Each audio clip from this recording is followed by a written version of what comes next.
Welcome to True You Ministries. This is part 3 of Keys to Good Physical and Emotional Health. And with me today is my guest, Holly Soto. Holly, welcome. And it's so good to see you again. Thank you so much. It's good to be here again. Yeah. So Holly and I, we were talking about physical and emotional health and the tie into that. And we ran out of time. So we decided that we would do a follow up because there were some really important things that Holly wanted to cover in this segment. And we didn't want you all to lose out on this. So why don't we just get started? So, Holly, what are some practical steps a person can take in order to improve their physical health? Yeah, so I'm glad we're touching base on this again because I think this is one of the hard parts when you hear about getting healthy physically, emotionally is like, okay, where do I start though? So I've got quite a few, so feel free to jump in along the way and we can discuss. Um, One of the first ones that I would suggest is if you have a relationship with God, to start with prayer. This is a pretty forgotten or just not really included aspect of health and fitness for a lot of people. But I think it's really important to invite God into the process and even pray things like ask God how he sees you or ask what he wants you to do or where he sees you in the future. I think this can be a really powerful step to take in almost letting God show you like where he can take you, what is possible. I like to do this on behalf of my clients too. Like I will pray for them and ask God what he wants to show me for them. Mhm. And then I will share that with them.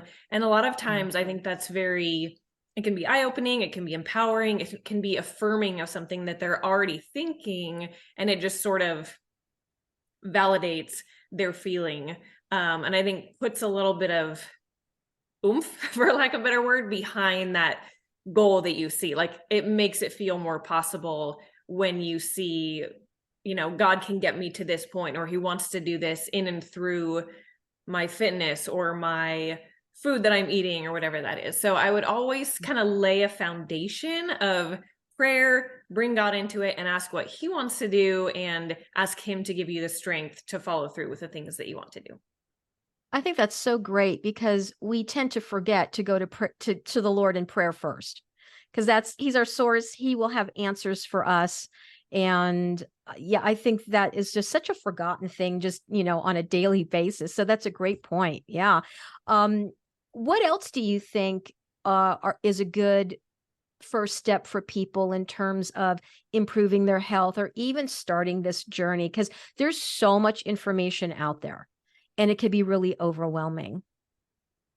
Yes, there is. There's a lot of information and a lot of people are very overwhelmed by it. One of the key things I think that people can do is to before you jump into maybe okay, I'm going to start eating healthy or I'm going to start a workout program or whatever your goal may be.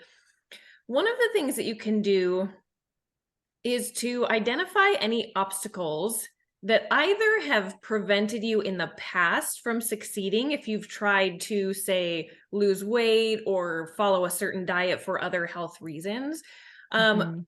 or obstacles that you think could prevent you from succeeding. So for a lot of people, time is an issue, like needing to make time, needing to put it in your schedule, needing to Mhm. talk it out with your spouse and your family and figure out how can we make this work.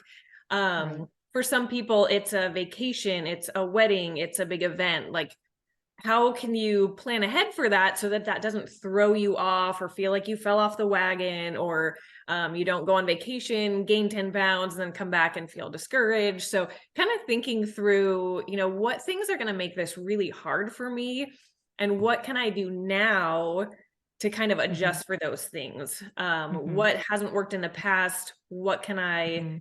change? Like maybe the diet was too restrictive in the past and you just couldn't Mhm. handle it for more than a month or something. So maybe you need Right. to change the way that you approach food this next time around. So I Right. would spend some time, maybe journal down some of those things and make a plan for how you're going to try to get around those obstacles this time instead of letting them stop you. Right. I think that's really great. I know with my clients, and I work with clients in a different aspect, and that's their emotional health. And a lot of the times they're just stuck, just like your clients with wanting to lose weight. They've tried so many different things. They're not able to get past a certain point. What I have found to be true with my clients and why they get stuck and why they're not able to keep moving forward is what they're believing, right? So I can't do it. This is too hard, right? And so I work with them in getting to those root issues and identifying. So, what are you believing? And is what you're believing helping you, or is it preventing you from really making progress? So, is that something that you've encountered with some of your clients as well? Yes, I encounter that all the time. False beliefs, fears. Hmm. Maybe it's a false belief that you can't reach a certain weight, or you can't look a certain way, or you can't follow through with a healthy diet for a certain amount of time. A lot of people have a fear that maybe it's not there when you first start the program, although I think it is for a lot of people. Hmm. Um, is this fear that it's not going to work. Like, what if Hmm. I don't succeed? What if I fail again? Now I'm a failure. Or what if I never get back to how healthy I was 5 years ago, 10 years ago, whatever? I think there's this fear of failure that stops a lot of people because it can be so discouraging and so difficult. And Yeah. I think for a Hmm. lot of people, it arises 2 weeks, 3 weeks, 4 weeks into trying to be healthier, because that's the point you're like, okay, I should be like 10 pounds down and it's all going to be going well. And when people have Yeah. lost a pound or less, sometimes Right. that's, I think, Right. when that fear creeps in that this isn't going to work. Yeah. What if I follow through with all this and I'm still the same in 3 months, 6 months? Um, and for most people, it's normal to take a really long time to lose weight, especially if you're doing it in a Hmm. healthy way. Hmm. And so working through some of those sort of false beliefs that I think mostly have come from culture, that you can lose weight at these Yeah. rapid rates and that's normal, to actually Hmm. normalize the fact that it does take a long time. It took a long time to gain weight. It's going to take a Right. long time to lose it. Don't let the fear prevent you from following through with the actions just because you're not seeing results right away. Like, if you Hmm. can stay faithful with it, it will pay Hmm. off, but Hmm. you've got to be consistent with it and stick with it for a long time and just trust the process, right? Like a lot of things in life, you probably experience that with clients. If you can trust the process and that what you're doing is working, even if you can't Yeah. see immediate results, you're going to be far more Right. successful. Yeah, that's so true. It's really not about the destination so much as it is the journey. And that's a really hard place to be, especially when you've been struggling with trying to get the 10 pounds off or the 20 pounds or whatever it is. I know that the naturopathic doctor that I'm working with, so I'll just share a little bit. I had a 3 week detox that I had to do with her, right? And I read through it and I was prepared for it. But for whatever reason, I didn't see that week 2 of the detox was no meat protein. And I kind of had a meltdown. I was like, what do you mean I can't eat any meat? I'm going, I can't do this. I don't, this just doesn't work for me. And it was just such an emotional trigger for me. I had to do some deeper work and figure out what that was all about. And Mm. I did. I figured it out. I shared it with her. She was really, really great. So she said, "Well, tell me what's going on." And so I said, "Well, this is what's going on." And I loved how she reframed. It's not about what you can't eat or what you can't do, but reframing it. And I do a lot of reframing with my clients, reframing it to this is what I get to do Yeah. instead. Right. So reframing it from the negative and coming from that place of lack or deficiency, where how can we frame it for ourselves where there may be life and abundance in that? Yeah, I think that's huge. And that's something that I wanted to keep in mind to kind of touch base on today too, in the same way, again, with physical, they're always kind of mirroring each other, but Hmm. that when you are trying to improve your health, it is a get to thing.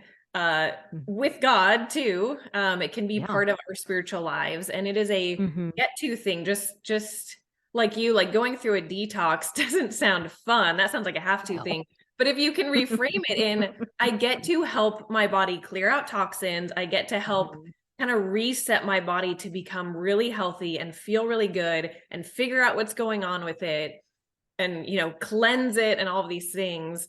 I get to go work out. I get to eat healthy food because these are going to make me feel so good. They're going to improve Mhm. my life. They're going to help me get to my goals.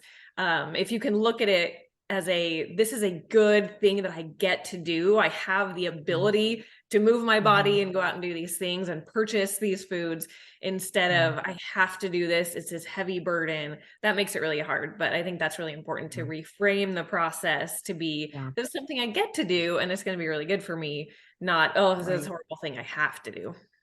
Right, exactly. And the same thing with anyone that comes to me that they're struggling with maybe anxiety or stress, or maybe they're not able to control their anger and all of that, and whatever issues as that are a part of that. We live in a culture where we're looking at quick fixes, and there is that expectation that you said, where lose 10 pounds in 3 days. Well, that's insane to me. Yeah. Because it's like, I mean, first of all, how healthy is that? You'll end up gaining it back anyway, because that's not Yeah. sustainable. But it's the same thing with people that are wanting to do some counseling with me, that they've been struggling with an issue for so long.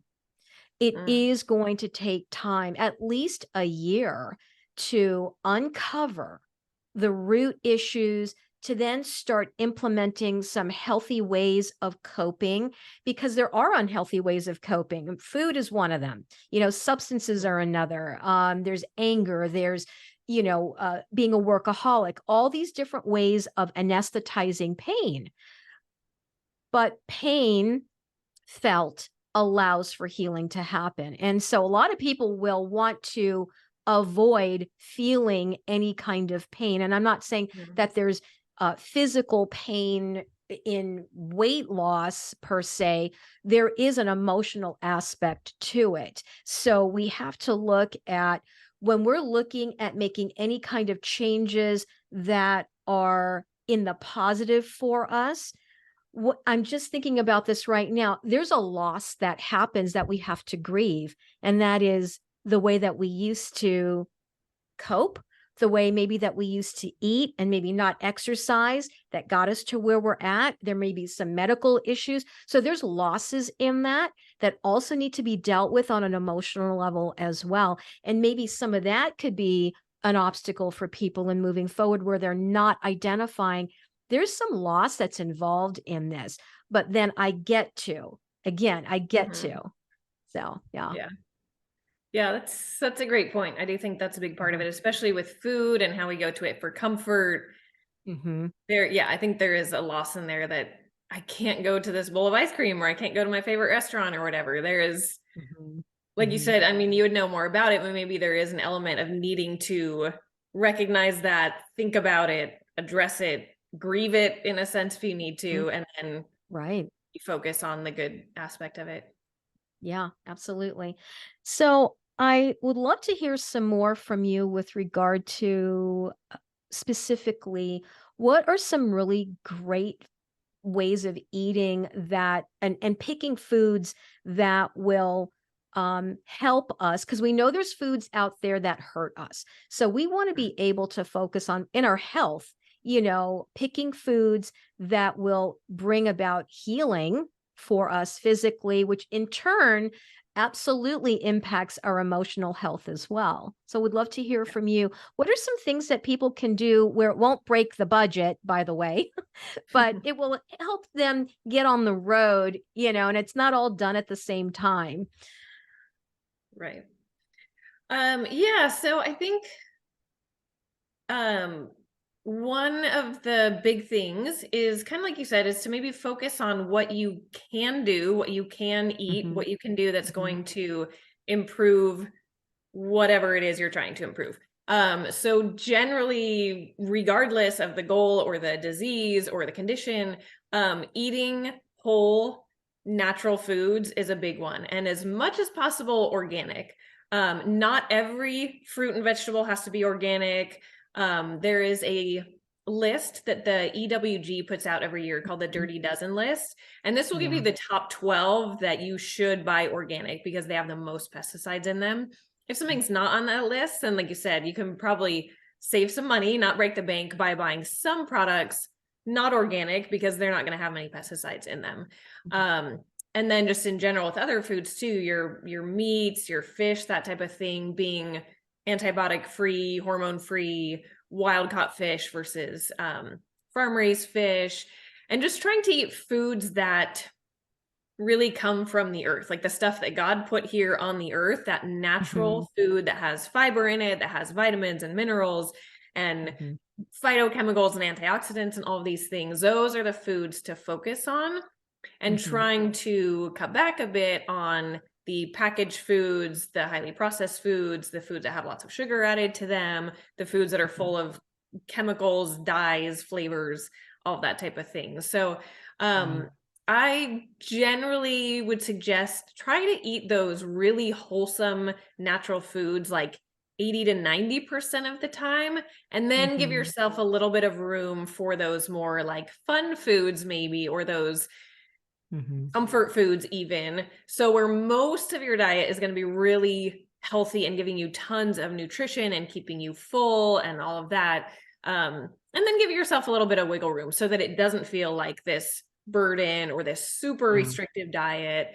But Yeah. just to focus on what foods can make me feel good, can give me natural energy, can support my body's processes and the health of the cells and my immune system and all these things. Mhm.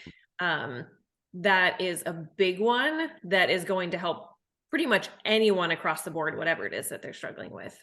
Yeah. Yeah. No, that's great. So then why is it important then to pick those organic or whole foods that nourish us? Is there a connection? And I know there is, but I want to hear more from you, that connection with the gut and the brain. Uh, those foods that heal us. There's that saying, garbage in, garbage out, or you are what you eat. So I'd love to hear a little bit more. I'm not as on that gut brain connection, but I'd love to hear from you, and I'm sure our listeners will as well. Why is that so important that we feed our gut, which then in turn helps our brain? Yeah, there's the gut is fascinating. I mean, there's so much research being done on it and always Mhm. discovered. I mean, I think there's a lot we don't know yet, but Mhm. we know that there's a connection between the gut and the brain. That the gut is essentially the second brain, or even some people think of it more as the actual brain, and it's just sending signals to the other brain to send out other signals. And the gut is where most of the immune system lives.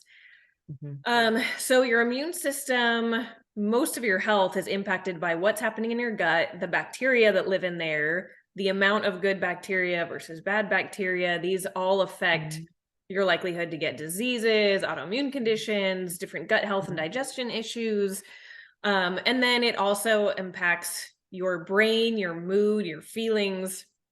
So if you are eating garbage, then it's sort of, yeah, that garbage out signal to your brain where you're going to feel more feelings of anxiety, of depression, of stress.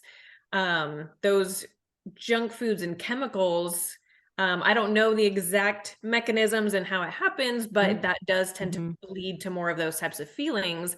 Whereas when you're eating natural whole foods, omega-3 fatty acids, all the things that I talked about before, those are associated with lower levels of anxiety, depression, stress, all those things I mentioned, Mhm. higher levels of chemicals like serotonin and dopamine, those like feel good, happy chemicals. Mhm. Yeah. Um, so, yeah, what you eat does influence the way that you think and feel, and you might not Mhm. make that connection. They seem completely Mhm. separate, but they're actually very Mhm. closely intertwined. Yeah, no, that's great. I remember years ago when I was on a weight loss program, it removed all sugar, all processed sugar. And, that was in the late 80s. And I made that connection because I would get headaches all the time. And when the sugar was eliminated, my headaches went away. And I went, uh-huh. So not eating sugar for 30 plus years, and if I eat something that has processed sugar in it, I feel it immediately. So I'm really in tune now to what my body is liking and what my body is rejecting, and how it's impacting not only, me physically, but also how I'm feeling as well. I know with the sugar, the highs were highs and the crashes were they were Mhm. horrible.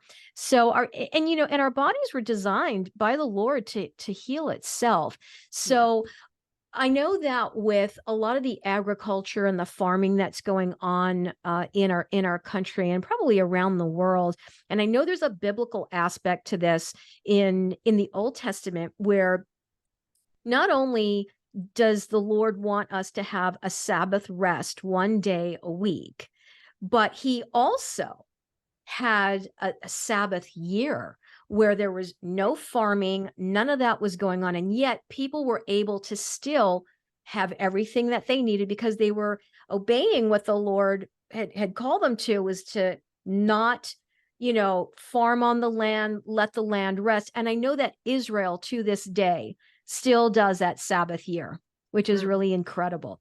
So I know we don't do that in the US. And so maybe some of even the organic foods that we get are depleted of some Right. of the nutrients and the minerals that we're really needing. Uh, are there brands, or do you have any recommendation in terms of supplementing what we're not getting from our food? But what are some things that we need to look for in our supplements where it's going to help us rather than create more issues for us? Mm. Yeah, that's a good question. Yeah, because of farming practices, like you said, a lot of fruits and vegetables just don't have the same nutrients in them. Hmm. So it can be helpful to supplement with at least like a multivitamin and mineral Hmm. complex. And for Okay. most people, maybe some sort of omega-3 fatty acid fish oil type of complex. Because a lot of Hmm. people don't eat a lot of fish, and the other omega-3s are in things like walnuts and flaxseed Hmm. and chia seed. And those just aren't Hmm. foods that the majority of the people eat on a regular basis in Yeah. decent amounts too. So supplements are complicated. Yeah. But I would look for, a good span of vitamins and minerals, like probably the majority of things. Um, it's hard because certain vitamins and minerals most people get plenty of them, where others we're on pretty short supply of. So iron tends to be low in people, but Hmm. typically you want to take iron separately from pretty much anything else because it will essentially grab onto some of those other nutrients and pull them out of the body. So Oh, okay. most of the time, iron, if you're supplementing with it, should probably be taken separately. Um, and then calcium is another one that people tend to be low on, so that's a good one to Hmm. have. Hmm. Um, but, if it's just a multivitamin mineral, it's just kind of making sure there's at least something of everything in there. You might have to do a little extra work and research, like, what are the RDAs, like the Yeah. recommended daily allowance of those things, and then Yeah. compare it to the bottle. Are they giving you 4 times the amount? You don't need that. That's too much. You can become there are toxic effects of too many vitamins and minerals. Right. So it's usually safer to go on the lower end of things, Hmm. not overdo your vitamins and minerals. Hmm. um yeah, beyond that, it's a little hard. You definitely need to talk to your doctor if there's things that you Yeah. are low on, or you need to be careful about overdosing. But Yeah. your general vitamin mineral supplement is probably pretty safe. um but questions should go to a nutritionist or a naturopath or something like that. Hmm. Hmm. um But with brands, the hard part is there's a lot of cheap stuff out there that most of it's just gonna Yeah. come right out in your urine. Right. And you're just paying for a an expensive bottle of pills that you're just gonna pee out, basically. So, Yeah. researching the companies is really important because usually a lot of times Mhm. the bottle itself is not going to tell you much, aside Mm. from maybe some certification levels or, Mhm. labels that maybe Mhm. have been certified that yes, what they say is in the bottle is actually in the bottle. but that may Okay. not tell you what the quality of them is. So Right. researching the company behind the supplement that you're looking at is a Mhm. good way of starting, at Mhm. least, to see, are they really Mhm. transparent? Do they have integrity? Do they tell you how they make Mhm. things? Do they tell you where they Mhm. get ingredients from? Do they say somewhere in their values that they're really big Right. on natural, clean, good Mhm. practices, sustainable Mhm. practices, all those types of things. So Mhm. um, Mhm. there's not a lot, even talking to other registered dietitian, nutritionists, that it's like, oh, these are excellent supplements. Um, the main ones, like, I personally use a brand called doTERRA. They're just Mhm. a company that I know has a lot of integrity and a lot of science behind their products. Yeah. Um, Thorne is a popular brand right now for being very Mhm. clean and well liked. There Mhm. are others out there, but not a Mhm. lot. Mhm. But I would Mhm. recommend, looking at the company, and does it seem like it's a company that you can trust purchasing supplements from them? Another nutritionist has recommended Gaia in terms of like more herbal Mhm. supplements. Right. Herbal, I mean, that's a whole other world, is herbal supplements and Yeah. things too, which can Yeah. be very beneficial, but again, probably not something to just randomly do on your own without some sort of professional guidance. Right. Right. Um, so I don't know if that answered your question very well or just It complicated. no, no, it does, and I was wondering, and I haven't tried this out yet, but with the EWG app, if any of the supplements, if you scan it on the EWG, if it will show up whether or not, it's an okay brand or stay away from it. I haven't tried that one yet. I don't know if you have. I don't know if you've seen any supplements on that app either. That's a good question. Now that you say that, I can't Yeah. remember if I've scanned supplements on Yeah. there. Yeah. I know they have a lot of research on the site that might help Mhm. point to good Mhm. companies, but I don't know Mhm. that I've tried that either. Yeah. And Yeah. we'll have to do and Yeah. find out.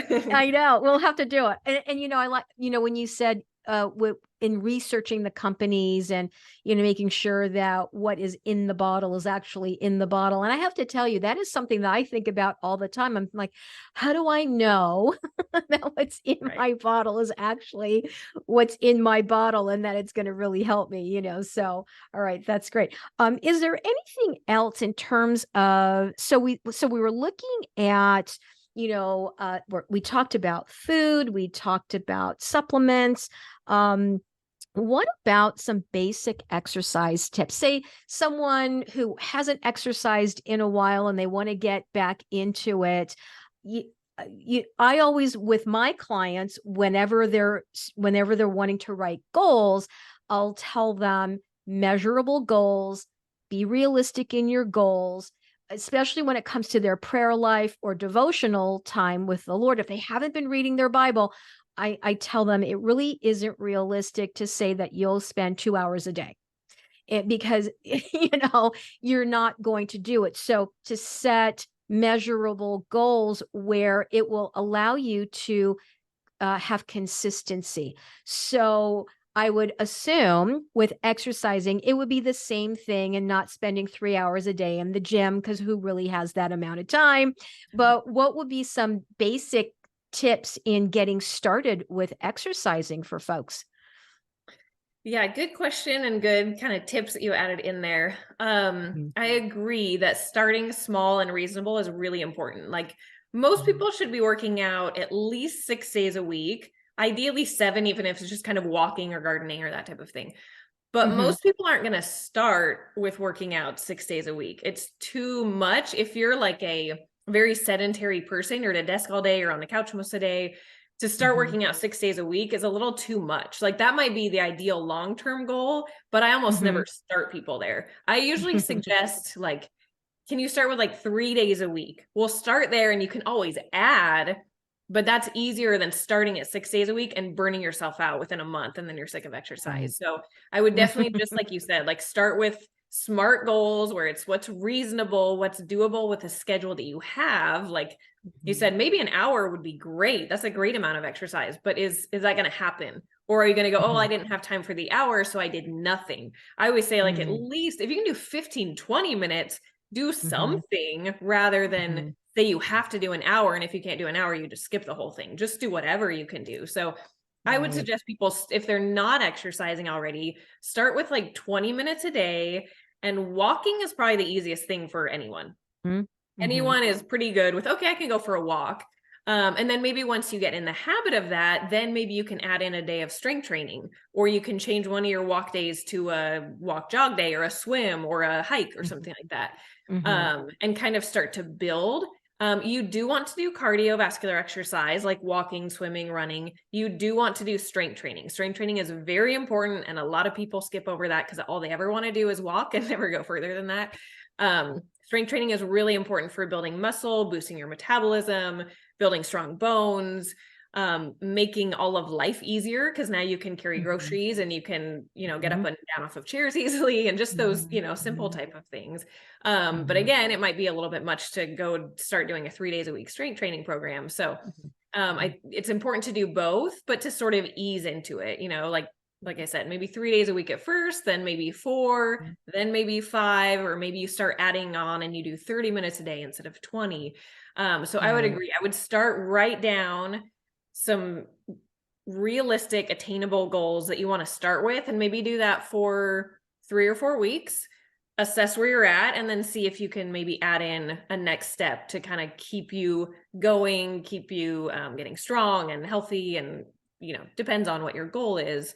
But those are 2 things that I would strongly recommend. And with strength training, it doesn't have to be you start at the gym with weight machines and dumbbells and all that stuff. It might be that you're doing calisthenics at home, and you're just starting with squats and push-ups and pull-ups and planks and that type of thing. And like really get those nailed down, learn, the right form and how to do them. And once you've got that down, then maybe you can bring in weights. A lot of people tend to start like too gung-ho, and then they either get hurt or they get exhausted, and then they don't want to do it anymore. So slow and steady, and kind of a slow buildup, I think, is the best way to do it. Right.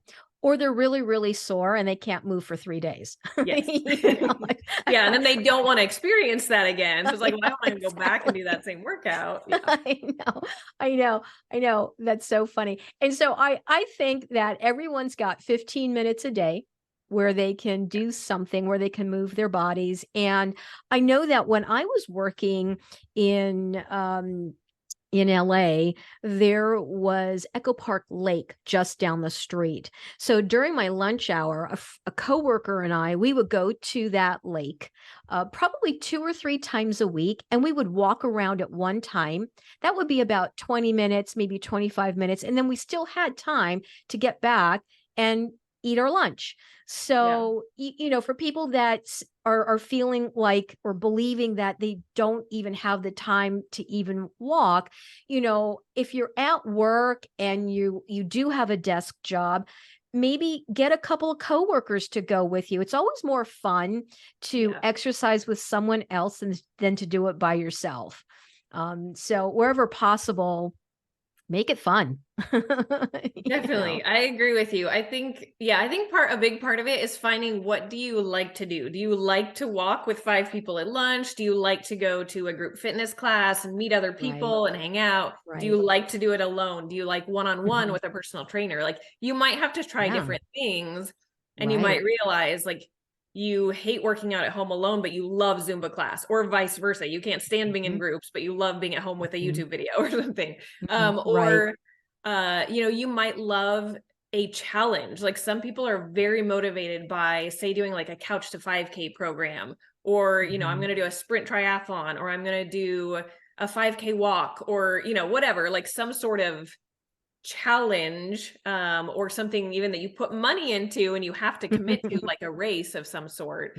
Having that for some people, or some sort of competition, works really well for some people. So I think kind of experimenting is good too, and figuring out what gets you excited, what gets you motivated, so that you'll actually stick with it. Yeah, absolutely.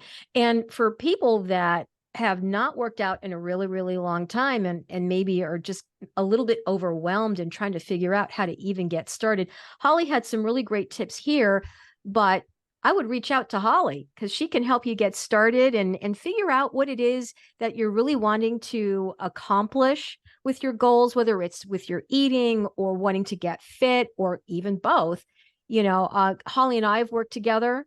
We've tried to figure it out as well. And she does have a heart, for people and helping them. And really, it's not just about getting fit and getting strong, but there's a healing element to it as well, which I really like. I love your approach with that holistic approach, introducing God, or not introducing God, but including God, in this process. Because we're not alone in it, and he does have answers for us. And every single person wouldn't you say, and I know with the clients that I work with, I don't approach every single client in the same way because everyone's different. So what may work for one client the approach may not work for someone else.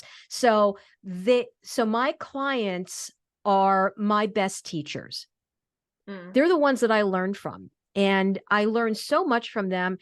They allow me to be better at what I do for my current and future clients as well. So, yeah. What about you, Holly? What have you learned? I think this is cool. What have you learned, from your clients, and how do you approach, every client that you work with and what they're coming to you for? That's a good question. I would agree that I think I learn from every client. I approach a lot of them differently. I also do see a lot of themes that run through. So I think the more people I've worked with, the more I'm like, okay, this is a common thing that needs to be addressed with people. But then everyone's so unique in what motivates them, or what's hard for them, or what they like to eat, or how they like to exercise. If they're more focused on holistic health, or they're more focused on being at the gym, like it's so different with everyone. Yeah, I think, I mean, interesting. I think talking to you, I feel like I need to be a psychologist with a lot of clients, or that's why we talked about last Yeah. time. It's like, it's helpful to Yeah. have partnerships with counselors and Hmm. therapists, because I Hmm. think that's what I've learned a lot about, is how to work with the psychology of people. And like we talked about before, the fears that people Hmm. have, that they may not even realize they have. Right. Um, a lot of women deal with a lot of, self-esteem issues, previous attempts to lose weight, or Right. not liking the way they look. They want to go back to a certain way they looked. Um, Right. Yeah. A lot of body image issues for sure. Yeah. Definitely a lot Yeah. of those. And I think, one of the big things that I've seen from a lot of people, kind of like we talked about, is that sort of fear, as well as that, like, there's a constant desire for a lot of people to quit when they don't see quick results. Mhm. And that's what I love about working with people long term, is if you stick with it, you see the results. And if you're willing to try different things, a lot of people, Mhm. if one thing doesn't work quickly, it's like, oh, well, nothing works for me. Mhm. But sometimes it takes experimentation. It takes trying different things. It tries, different foods, different exercises, Right. different times when you work out, or different approaches to exercise. Mhm. And Mhm. everyone is different in that. Mhm. Um, Mhm. Mhm. so if possible, I like to work with people long term to work through that stuff. But I also Yeah. think people can benefit from, kind of like you were talking about a second ago, is even if you just kind of start and like get a roadmap from someone. Like, I think coaching is invaluable. I've used plenty of coaches for different areas of Mhm. life, and having someone who can Mhm. just like direct you and narrow down the overwhelming noise about everything, and like, here, Right. start here, try this path. I think that can be really helpful for people to not have to figure Yeah. it out themselves. Yeah. And I think a lot of people desire that accountability of, I just Mhm. need someone to like keep me on track, push me, encourage me, so that I don't give up.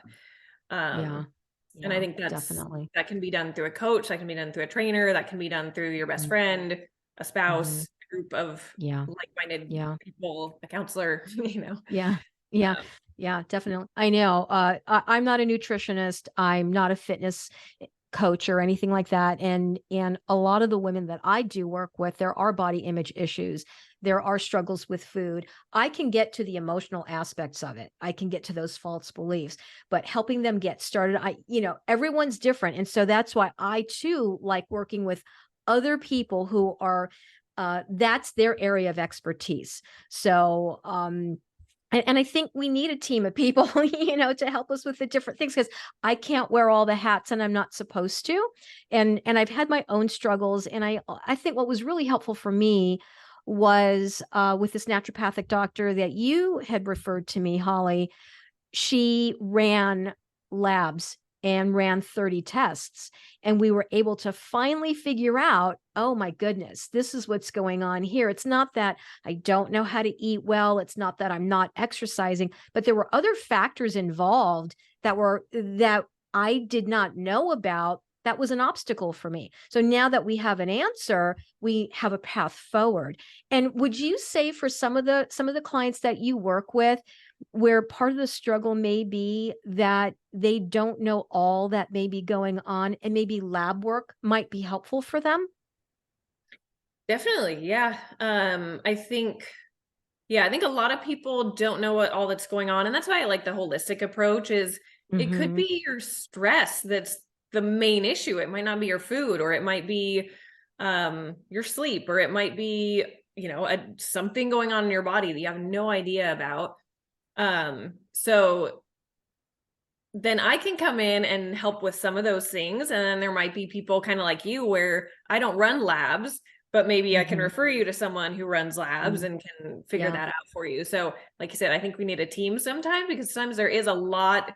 The body is so Mhm. complicated in the most amazing, beautiful way. God created it that way, but it is complicated and intricate, and so many things can be going on at once. And yes, sometimes it Mhm. might be a hormone issue. It might be a gut issue. It could be anything, or, like you found out a totally different issue with a virus. And so Right. there could be a whole lot going on. So I think it's important to try different things. And if things aren't working, Mhm. maybe you need to try a different aspect, a different health professional to see if Mhm. they can, just Mhm. like in your example, like maybe you need tests run, maybe you need to see a doctor, maybe you need to see a physical Yeah. therapist. Like Right. you might need a little bit of a team around you to help figure out what's the underlying issue if you're really struggling to get to your goal. Yeah. Yeah. That's really good. So before we wrap up, is there anything else that you would like to share that you think would be important or helpful? Um, I think there's lots of things. I'll try and narrow it down. I think Mhm. that for me, at least recently, I think with, the clients I happen to be working with, and I think this applies across the board, and I've sort of already said it, but sticking with it, being faithful to your plan, to your program, or just to your goal. Maybe you're not following a specific program, but Mhm. um, kind of coming up with a plan, like those SMART goals that we talked about, facing your fears and continuing to persevere is really, really important because big changes to our health, as you and I both know, is not a Mhm. quick fix. It just does not happen Right. fast, and it can so quickly be discouraging. And so I think it's important to normalize the fact that it takes a long time. Like you said with your clients, it might take a year to get deep Mhm. down to their healing. It might take a Mhm. year to get even halfway to your goal, depending on what your goal is. And that's totally okay and normal. And there's going to be ups and there's going to be downs. You might do two steps forward, one step back, but you got to keep moving forward. And if you can be consistent and faithful to that, I think not only will that give you results, but I think that is a big component of even the Christian life is being Mhm. faithful to God and what he's called Mhm. you to persevering, Mhm. to enduring, to Mhm. building up your character in those ways. It applies to Yeah. far more than just what you're eating and how you're exercising and the healthy things that you're doing in your life. It applies to your spiritual life, your emotional and Yep. mental health. When you Mhm. learn how to stick with something, Mhm. dig into fears, figure out what they are, work through, all the emotions and all the things. Um, but Yeah. most people give up too quick. And I think that's a Mhm. big takeaway that I would want people to really understand is like, Mm. even if it's hard, even if you're not seeing quick progress, keep pushing through. Just keep Mhm. doing the best you know how, get a coach if you need it, persevere until you get to your goal. Because most people will reach it if Mhm. they're willing to stick it out and to, Yeah. you give it to God, bring him into the process, let him be your strength, Right. and bring other people around you to support you. Yeah. I love that. Run the race. Don't Yeah. sit it out, run the race, right?